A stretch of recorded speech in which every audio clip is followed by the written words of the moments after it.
예, 오늘 하루의 정치 뉴스 알아보는 뉴스 인앤아웃으로부터 이제 신율의 뉴스 정면 승부 본격적으로 시작할 텐데요. 방송계 아이돌이라고 부를 수 있죠. 방송계 아주 방송에 소질이 많은 YTN의 이우영 아나운서 여러분을 위해서 특별히 나와 있습니다. 어서 오십시오. 안녕하세요, 영이에요. 네. 그렇죠. 네. 야, 그 손 이렇게 하면서 영이에요. 그거는 굉장히 좀 오래된 모션이죠. 이게 제가 오늘 주황색 니트를 입고 와서 그 주황색 하면 예전 가수 중에 아이돌 가수 중에 신화. 신화. 네, 그렇죠. 신화 가수의 이 인사법이었습니다. G.O.D는 무슨 색깔? 보라색이었죠. G.O.D가 하늘색. 하늘색인가? 네.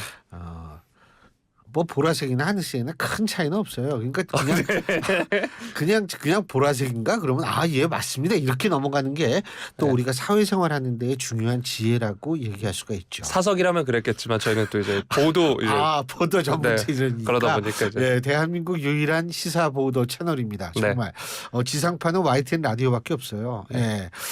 근데 눈이 왔다는데 눈 봤어요? 저는 이제 퍼져 잤죠 그때. 네, 꿈나라에 있었습니다. 네. 눈이 왔. 네. 저도 사실은 못 봤어요. 수업이었거든요. 네. 앵커께서는 이제 첫눈 하면 생각나는 뭔가 있으신가요? 뭐 노래도 좋고 에피소드도 좋고. 첫눈이요? 네. 아주 좀 악몽 같은 기억이 있죠. 아니 첫눈 내리는 날. 그 예전에 우리 때 사실 저는 재수를 했는데 처음엔 예비고사 쳤어요. 근데 예비고사를 못 쳤거든요. 네. 그때 예비고사 발표를 하는 날인데 눈이 오더라고요. 그래서 전 눈을 싫어해요. 네, 아주 싫어합니다. 네, 제가 좀 삐뚤어진 데가 있는 것도 다 그런 충격의 영향이에요. 근데 어제 수능 못 본 학생들 절대로 제가 이렇게 인생 쭉 살다 보니까 시험은 잘 볼 때도 있고 못 볼 때도 있는 거고 그 시험이 인생의 전부가 절대로 아닙니다. 만약 시험이 인생의 전부라면 국립 예스대 나온 사람들은 뭐 다 잘 되고 뭐 나머지는 다 못 돼야 되는데 전혀 그렇지 않습니다. 국립 예스대를 나오건 어딜 나오건 간에 자기가 어떻게 사느냐 이게 중요한 거지. 내가 살다 보니까 우리나라에서 가장 좋다는데 나왔다는 분들도 참 정말 우리가 소위 말하는 세속적 의미의 성공 못하신 분들도 많고 전혀 그런 거 상관없어요. 근데 단지 이건 있더라고요. 성실한 거. 이거는 중요해요. 네. 뭐가 어떻게 그건 시험 잘 보는 것보다 한 2만 배 3만 배 중요한 얘기거든요. 예. 네. 그러니까 뭐 전혀 신경 쓸 필요가 없는데 그때 어린 나이에 그 눈 보면 그 기억이 나는 거죠. 맞습니다. 군대 기억나죠? 눈 보면. 뭐 저는 이제 공군을 나와서 비교적 좀 눈 덜 쓰나 했는데 공군도 제가 영서 지역에 이제 부대를 나와서 정말 눈이 많이 왔습니다. 공군도 비행기 닦고 그러지 않나요? 활주로를 닦는 활주로를 밉니다. 네. 닦는 게 아니라 활주로를 밀죠. 네, 그렇습니다. 예. 네. 아마 그래서 그때 그 영향으로 체격이 좋은 모양이에요. 네, 그런 것 같습니다. 네. 그래요. 네. 예, 오늘 기분 좋죠. 방송계의 아이돌이라 그랬지. 내가 오늘 그냥 그 옷 색깔 맞춰주려고 내가 오늘 좀 오바 좀 했어요. 금요일이고 해서 금요일이고. 네, 기분이 좋은 것 자, 같습니다. 오늘 그 얘기 해야죠. 네, 그렇죠. 네. 이거 자꾸 잊어먹는 거예요. YTN 라디오 유튜브에서도 들으실 수 있습니다. 유튜브에서 YTN 라디오 검색하셔서 좋아요와 구독 부탁드리고요. 또 신율의 뉴스 장면 승부는 댓글도 함께 부탁드리도록 하겠습니다. 자, 오늘 여론조사 얘기해야죠. 맞습니다. 금요일에 우리의 단골 메뉴 여론조사. 한국갤럽이 지난 14일에서 16일 전국 만 18세 이상 유권자 1,001명을 대상으로 조사한 결과인데요. 윤 대통령의 직무수행 평가, 긍정평가 응답이 34% 그리고 부정평가가 56%인데 긍정평가는 직전 조사보다 2%포인트 내린 수치고요. 부정의 경우 1%포인트 올랐습니다. 긍정평가 이후로는 늘 그렇다시피 외교가 34% 가장 높았고요. 부정평가 이후로는 경제, 민생, 물가가 22%로 1위를 차지했습니다. 긍정평가를 좀 세부적으로 살펴보면 국민의힘 지지자 그리고 70대 이상에서 긍정평가가 좀 많았고요. 부정평가의 경우에는 민주당 지지자 그리고 40대에서 많은 것으로 나타났습니다. 지역별로 보면 대구 경북에서 긍정평가가 55%로 부정평가인 31%보다 많았고요. 서울, 인천, 경기, 대전, 세종, 충청, 광주, 전라, 부울경 등 나머지 지역에서는 모두 부정평가가 더 많았습니다. 연령별로 보면은 60대 그리고 70대에서는 긍정평가가 더 많았는데 18세에서 29세 그리고 30대, 40대, 50대에서는 부정평가가 더 많은 것으로 조사가 됐습니다. 정당 지지도도 한번 볼 텐데요. 국민의힘이 35%, 직전 조사보다 2%포인트 내린 수치고 더불어민주당 33%로 1%포인트 내린 수치입니다. 반면 무당층의 경우에는 27%로 2%포인트 오른 것으로 나타났습니다. 그리고 향후 1년간 우리나라 경제가 나빠질 것이다 이렇게 응답한 비율이 53%로 절반을 넘어섰고요. 좋아질 것이다라는 응답은 18%였습니다. 그리고 앞으로 1년간 살림살이에 대해서 나빠질 것이다 31%, 좋아질 것이다 15%, 비슷할 것 53% 이렇게 나왔는데 저는 그 예전 유행어가 생각나더라고요. 뭐요? 살림살이 좀 나아지셨습니까? 네. 아니 이게 세기말. 저는 네. 굉장히 깜짝깜짝 놀랄 때가 있어요. 아니 젊은 사람이 그 옛날 얘기를 어떻게 해? 그 누가 얘기했는지 모르시죠? 그건 모릅니다. 권영길 네. 그때 당시에 제가 정답 민노당 네. 대표가 대선에서 그 얘기를 딱 했는데 그게 아주 세간의 선풍적인 인기를 끌었었죠. 저는 개그 콘서트 유행어로 알고 있습니다. 아 그래요? 네. 자, 아무튼 어쨌든 안다는 건 정말 대단한 일입니다. 네, 감사합니다. 이번 조사 표본 오차는 95% 신뢰 수준에서 플러스 마이너스 3.1%포인트고요. 조사는 무선전화 가상번호 인터뷰로 진행됐고 응답률 13.6%였습니다. 자세한 내용은 중앙선거 여론조사심의위원회 홈페이지를 참조하시면 됩니다. 자, 여론조사 총평 부탁드리옵니다. 네. 머투는 좀 공손한데 네. 내용을 좀 이게 좀 신경 써서 물어봐야죠. 네. 근데 저는 사실 뭐라고 생각하냐면 지금 제가 이거 일전에도 수차례 말씀을 드렸는데 대통령 지지율 34%면은 총선 이거 불안합니다. 임기 3년 차에 치러지는 선거 과거에 딱 한 번 있었습니다. 16대 총선 김대중 당시 대통령 때 치러진 선거였었고 지금인데 3년 차 때는 아무래도 정권 심판론이 우세해요. 이게 5년 차 때 들면 차라리 나아요. 왜 네. 난지 아세요? 차기 대선 후보가 그땐 가시화가 되거든요. 그래가지고 야 이거 정권 뺏기게 생겼다 그러면은 차기 대선 후보를 전면에 앞세워서 선거를 보통 치릅니다. 그 대표적인 게 이명박 정권 당시 박근혜 당시 이 비대위원장이 이 주도로 치러진 선거. 그러면은 이겨요. 왜 그러냐면 총선은 기본적으로 회고형 투표예요. 회고형이라는 건 돌아본다는 뜻이죠. 뭘 돌아보느냐. 정권에 대해서 돌아보는 투표. 그러니까 심판론이나 평가적 요소가 많은데 차기 대선 후보가 갑자기 간판으로 등장을 해가지고 하면은 그때는 총선 구도가 이게 미래 가치에 대한 전망형 투표로 이게 바뀌게 됩니다. 그래서 이제 그걸 물타기라 이렇게 되는데 3년 차에선 차기 후보가 나올 수가 없어요. 그러니까 이게 굉장히 힘든데 또 한 가지 제가 이번 여론조사 때 눈여겨본 게 경제가 나빠질 것이다가 53% 아니에요. 근데 이게 총선 때 이 심판에 있어서의 정권 평가에서 가장 중요한 요소가 사실은 경제 문제입니다. 그러니까 이거를 어떻게든 좀 잘 살려야 될 텐데 그래서 하여간 뭐 여러 가지 기회는 있을 수 있어요.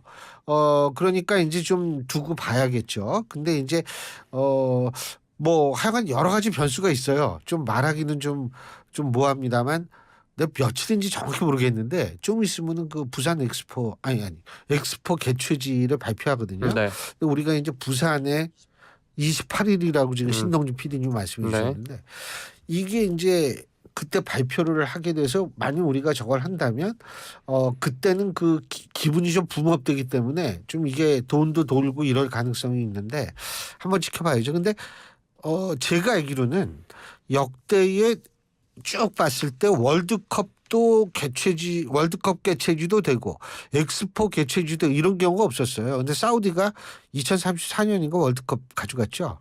예? 그죠? 네. 그러니까 2034년에 월드컵을 개최지로 확정이 됐는데 여기서 또 준다.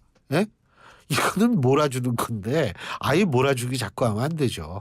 그래서 그거 한번 기대해 봐야 되는데 어떻게 될지 한번 지켜봐야겠죠. 네. 자, 다음 소식 살펴보도록 하겠습니다. 김기현 대표와 이뇨한 혁신위원장 만났습니다. 이 이야기 한번 해볼 텐데요. 오늘 여의도 중앙당사에서 만났습니다. 공개 회동인데요. 지난달 23일에 있었던 인 위원장 취임 인사를 겸해 만난 이후 처음입니다. 약 40분 동안 진행이 됐는데 지도부와 친윤 용태론 등을 놓고 최근 당 지도부와 혁신위 사이에서 약간 갈등 기류가 있는 것 아니냐 이런 가운데 이뤄져서 주목을 받았습니다. 김기현 대표는 인 위원장에게 과거와 달리 성공적인 당 혁신기구 모델을 만들어주고 활동해줘서 감사하다. 가감없는 의견과 아이디어를 전달해달라고 당부했다고 당 수석 대변인과 김경진 혁신위원이 회동 후에 전했는데요. 인 위원장은 당과 우리 정치의 발전을 위해 고통스러운 쓴소리라도 혁신적으로 건의드리겠다 이렇게 답을 했다고 합니다. 혁신위원 중에서 일부 불만족스러운 생각을 가진 분들이 있다면서 혁신위가 의결한 안건에 대해 좀 더 적극적으로 신속하게 당에서 받아들이면 좋겠다는 취지로 말한 것으로 전해지고 있습니다. 그간 혁신위 의결 안건 가운데 이준석 전 대표와 홍준표 대구시장 등의 징계 취소만 당 최고위원회의에서 의결된 상황인데요. 정치인 희생 그리고 청년 비례대표 50% 등의 혁신안에 대해서는 법률이나 당헌 당규 개정, 공천관리 위반의 권한 등의 이유로 아직 당 지도부가 뚜렷한 입장을 내고 있지는 않습니다. 또 지도부와 중진, 친윤 인사에 대한 불출마 또는 수도권 험지 출마 권고에 친윤 핵심인 장제원 의원 등이 반발하는가 하면 김 대표가 당대표 처신은 당대표가 알아서 결단할 것이라고 하면서 혁신위 일각에선 조기 해체론도 흘러나오기도 했습니다. 이날 회동에서 이러한 당주류 용퇴론이나 윤석열 대통령 측의 신호 등 민감한 사안은 화제에 오르지 않은 것으로 지금 전해지고 있는데요. 두 사람의 회동 약 한 달 만입니다. 한 달 조금 안 되는 시간 만인데 오늘 회동 이후 그간 나온 혁신안에 대해서 당 지도부 입장이 또 나올지도 주목이 되는 상황인데요. 이 소식 뉴스인 부탁드리겠습니다. 뭐 만나는 건 좋죠. 자꾸 이거 만나다 보면 뭐 오해도 풀 수 있고 그리고 정도 들고요. 그렇죠. 네. 그 뭐 여러 가지 뭐 정도 들고 여러 가지가 있는데 한 가지 제가 조금 좀 말씀을 드리는 것이 뭐냐면 제가 좀 안타깝게 생각하는 게 지금 현재 두 사람의 갈등이 좀 과대하게 비춰지는 측면이 분명히 있다라는 측면 그런 거고요. 그리고 이 정치라는 게요. 사람하고 사람 사이의 문제이기 때문에 이게 뭐 좀 기분 나쁜 일이 있어도 이렇게 만나가지고 금방 풀어지진 않겠지만 좀 이런 거는 분명히 있어요. 근데 제가 이제 한 가지 좀 또 하나 말씀드리고 싶은 거는 지금 인요한 혁신에서 얘기하는 많은 부분이 총선 기획단이나 이런 데서 다뤄야 될 문제가 많아요. 그러니까 혁신위는 제의를 하는 거고 그러니까 예를 들면 이런 거예요. 이거 비례대표 청년 50% 왜 그거 안 받아요? 이런 식으로 나오면 곤란해요. 이거 당장 받을 수 있는 문제가 아니고 중요한 건 시기가 있거든요. 전 뭐라고 생각하냐면 뭐 예를 들면 특정 어떤 중견 정치인이 나 이번에 불출마하겠습니다. 지금 얘기하면은요 총선 때 그 김이 빠져버려요. 이게 만일 어떤 분이 그런 결심을 했다 하더라도 좀 나중에 얘기를 해야죠. 그러니까 제가 볼 때는 빠르면 1월 초에 얘기를 해야지 지금부터 이게 얘기 나올 수 있는 상황은 아니라고 보고요. 그리고 뭐 그래서 뭐 만나는 거 좋죠. 만나는 거 좋은데 우리가 이 결과가 어떻게 반영될 것인가라는 것 좀 크게 두 가지라고 보는 게 첫째, 앞으로의 선거 구도가 어떻게 결정이 될 것인가. 다시 말해서 정권 심판론적 구도가 계속 나갈 것인가 아니면 다른 논란이 되는 이슈가 선거에 가장 중요한 이슈로 등장할 것인가. 이 부분하고요. 두 번째는 뭐냐면 지금 오늘 우리 여론조사에서도 비슷비슷하잖아요. 저 국민의힘하고 민주당하고. 그러면은 이렇게 비슷비슷한 상태가 계속 유지될 것인가. 이 두 가지에 의해서 야 이들은 도저히 안 되겠다라는 생각을 먼저 한 쪽이 이 파격적인 폭탄을 하나 던질 수가 있어요. 그때를 기다려봐야지 뭐 지금 뭐 인요한 위원장의 얘기를 듣네 안 듣네 이거 별 의미 없습니다. 네. 자 다음 소식 살펴보겠습니다. 선거제 개편안 관련 소식인데요. 내년 총선 예비 후보 등록일이 12월 12일이니까 이제 한 달이 채 남지 않았습니다. 그런데 이 논의와 관련해서는 아직 지지부진한 상황인데요. 여야 모두 총선 기획단을 띄운 상황입니다. 선거 채비를 시작을 했는데 정작 게임 룰을 아직 정하지 못해서 깜깜이 선거판이 계속될 수 있다는 지적이 나오고 있습니다. 일단 여야는 지역구 선출 방식과 관련해서는 선거구당 한 명만 뽑는 소선거구제를 유지하는 데 공감대를 형성한 상황이고요. 문제는 비례대표제입니다. 과거에 있었던 병립형으로 돌아가느냐 아니면 현행인 준연동형을 유지하느냐를 두고 셈법이 엇갈리고 있는데요. 일단 병립형은 정당 득표율에 따라 비례 의석을 나눠 갖는 것으로 20대 총선까지 적용했던 방식입니다. 준연동형의 경우에는 지역구 의석수가 전국 정당 득표율보다 적을 때 모자란 의석수의 50%를 비례대표로 채워주는 방식인데요. 준연동형은 소수 정당의 원내 진입을 돕겠다는 취지로 21대 총선에 도입이 됐으나 많은 분들이 아시다시피 거대 양당의 꼼수 위성 정당 출현이라는 부작용이 발생을 하면서 많은 비판과 논란을 낳았습니다. 그래서 국민의힘은 일단 병립형으로 원상복구를 강하게 주장을 하고 있고요. 선거법 개정에 키를 쥔 원내 다수당인 민주당이 이것을 두고 고심하는 분위기라고 합니다. 명분과 실리에 대한 계산이 복잡하게 얽혀있기 때문으로 지금 해석이 나오고 있는데 일단 당 내에선 준연동형이 21대 국회 원죄인 위성정당 탄생을 자초를 했지만 제도 자체를 폐기해서는 안 된다는 목소리가 만만치 않다고 합니다. 이 준연동형을 유지하되 꼼수 위성정당과 합당하면 국고 보조금을 삭감하는 등 위성정당 방지법이 당내에서 잇따라 발의되기도 했고요. 반면 위성정당을 원천 봉쇄할 수 있는 뾰족한 수가 없는 만큼 병립형으로 돌아가자는 의견도 적지 않다고 합니다. 또 이 비례대표제가 어떻게 정해지느냐에 따라서 최근 설이 불거진 조국 송영길 신당의 운명도 갈릴 것으로 지금 보이고 있습니다. 준연동형과 병립형 이 선거제를 두고 민주당의 고심이 깊어가고 있는데요. 향후 전망 어떻게 보시나요? 이호영 학생, 예. 이 연동형이라는 거에 대해서 설명을 해보세요. 갑자기요? 네. 갑자기가 아니라 원래 이런 건 준비라고 대답하는 게 아닙니다. 네. 이게 뭐냐면요. 네. 제가 설명을 해드릴게요. 네. 우리나라가 지금 300석이잖아요. 네. 300석인데 정당 투표에서 어떤 정당이 50%를 가져갔어요. 네. 근데 지역에서 이렇게 당선된 사람 보니까 100명밖에 안 되네. 그러면 이론적으로 따지면 원래 50%면 300석의 50%면 얼마예요? 150. 그 어려운 수학을 그렇게 금방 150석이거든요. 네. 150석인데 100석만 가져가니까 나머지 50석을 그냥 주는 거예요. 네가 정당 투표에서 니네가 50% 투표했으니까 50% 그냥 주는 거거든요. 이게 연동형이에요. 그리고 준연동형이라는 건 뭐냐면 의석수의 50%를 배분하는 겁니다. 다시 말해서 이 정당이 받은 득표율에 비례해서 의석수를 싹 계산한 다음에 50% 그럼 150석을 가져가야 되네. 근데 150석 다 주진 않고 지역구에서 받은 75석을 가져갔는데 지역구에서 획득한 거 빼고 나머지를 계산해서 주는 게 이제 준연동형입니다. 네. 병립형이라는 거는 일본식 정당방식 비례대표제라고 얘기할 수 있는 건데 딱 비례대표 의석을 놔두고서 그거 내에서 정당끼리 우리나라 47석이죠. 그거 내에서 이제 당신네들끼리 나눠 가지셔. 이게 이제 병립형이라고 얘기할 수 있는데 자, 뭐 이론적으로 따지면 뭐 준연동형이든 연동형이든 좋죠. 왜?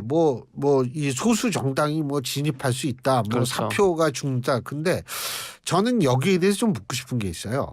소수 정당이 의회에 들어가면 왜 들어가야 된다라고 얘기를 하죠? 다양한 의견이 의회 내에서 될 수 있다라는 주장 아닙니까? 좋아요. 좋은데 지금 같은 상황에서 놓고 봅시다. 소수 정당이 아니라 사실 민주당은 혼자 단독으로 통과시킨 게 좀 적지 않은 수의 법안이 단독으로 통과시켰잖아요. 심지어 여당 거대하다고 민주당보다는 좀 적지만 어쨌든 여당의 의견도 무시하고 통과를 시키는 그런 게 21대 국회에서 자주 목격이 됐는데 그런데 그럼 소수 정당이 들어가면 그 사람들 얘기만 들어줄 거예요? 예? 이거부터 바꿔야죠, 사실은. 그래서 무조건적으로 이 소수 정당을 배려하는 이유가 뭐냐? 제도를 만들 거나 이럴 때 소수 정당의 의견도 거기에 담아내야 된다는 게 민주주의의 가치이기 때문에 그렇게 하기 위해서 이걸 해야 된다. 오케이. 그럼 지금까지 행동은 뭐냐? 이렇게 전 묻고 싶어요. 뭐냐면 여당도 그냥 제치고서 자신들이 단독으로 막 통과시키고 앞으로 또 그럴 텐데 그러면서 소수 정당을 배려해야 된다라는 논리가 성립된다? 전 개인적으로 굉장히 당혹스럽습니다. 자, 그리고 또 한 가지 제가 지적하고 싶은 게요. 지금 이탄희 의원이 이 벌칙, 그러니까 위성정당 만드는 벌칙을 하는 게 뭐냐면 이 국고보조금의 50%인가를 삭감한다. 위성정당을 만드는 정당은.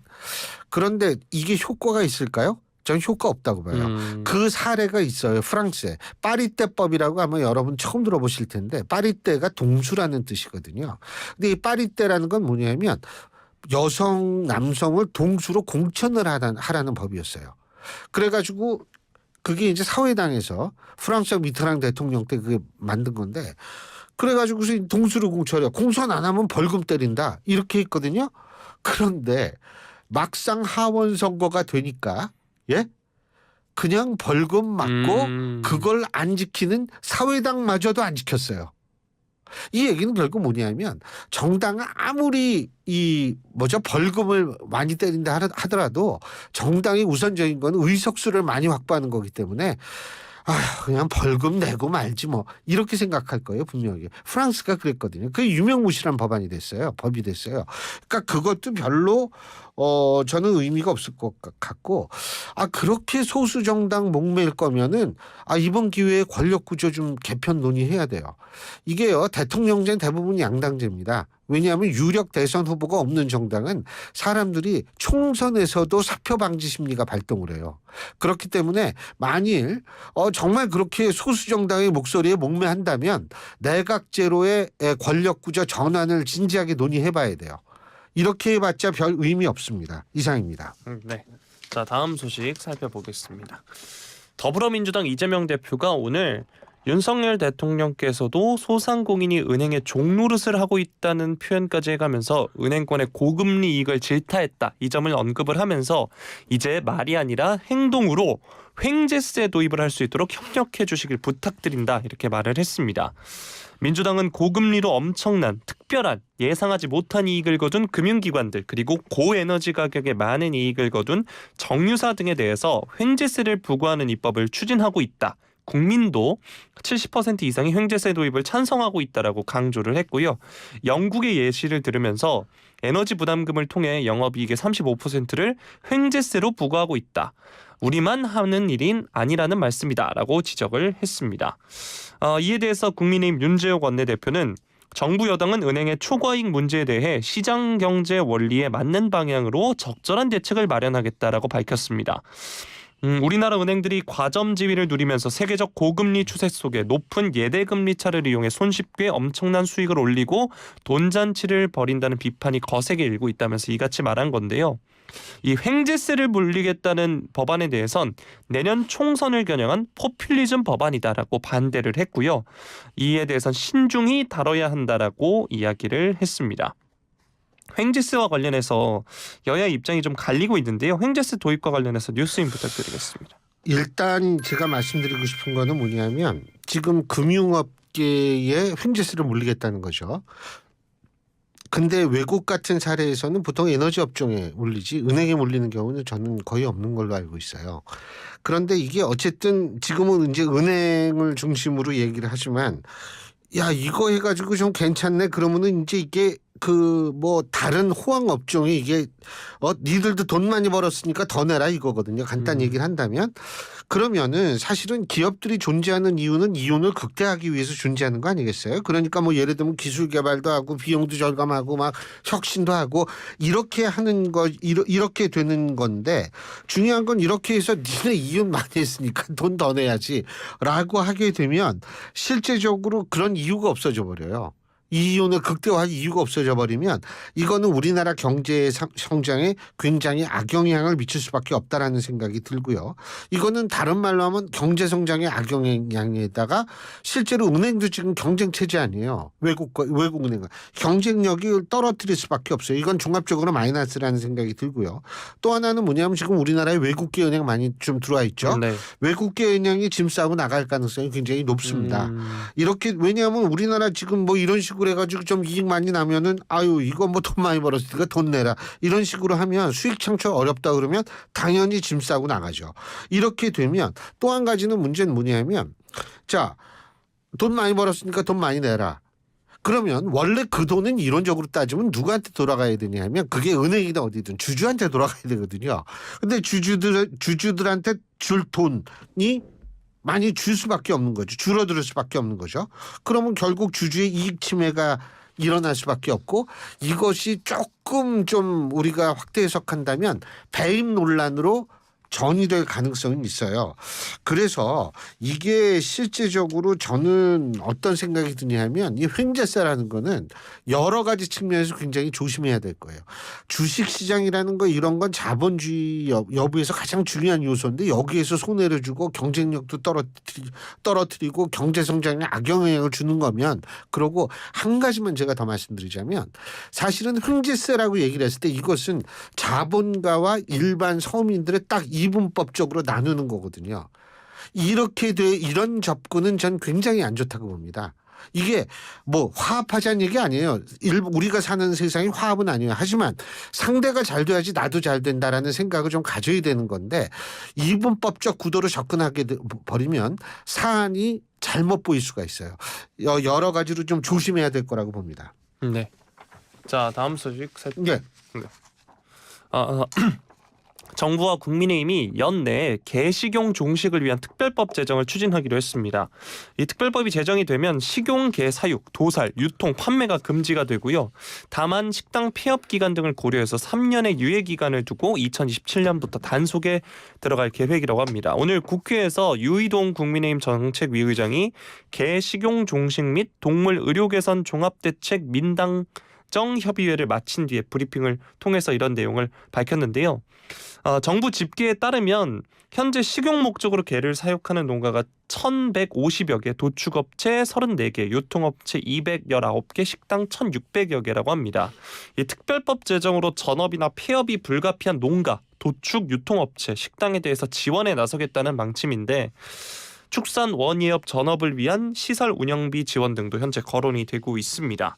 여전히 개 사육 농가가 1,000개가 넘는 현실인데 이 특별법이 제정이 되면 관련 업계 종사자들에겐 말 그대로 생계에 타격이 있을 수 있는 상황입니다. 정부가 그렇기 때문에 지원책도 함께 마련하겠다는 건데요. 이 소식 어떻게 보셨나요?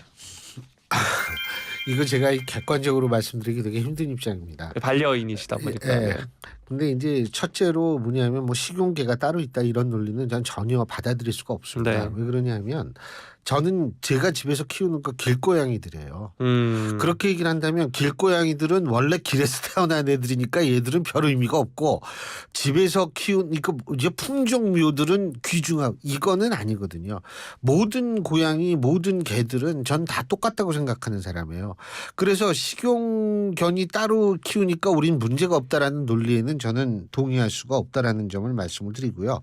두 번째는 식용견을 이렇게 키우는 여기에서 상당히 좀 이게 정말 어떻게 표현할지 모르겠습니다만 잡을 때 잡더라도 얘들한테 정말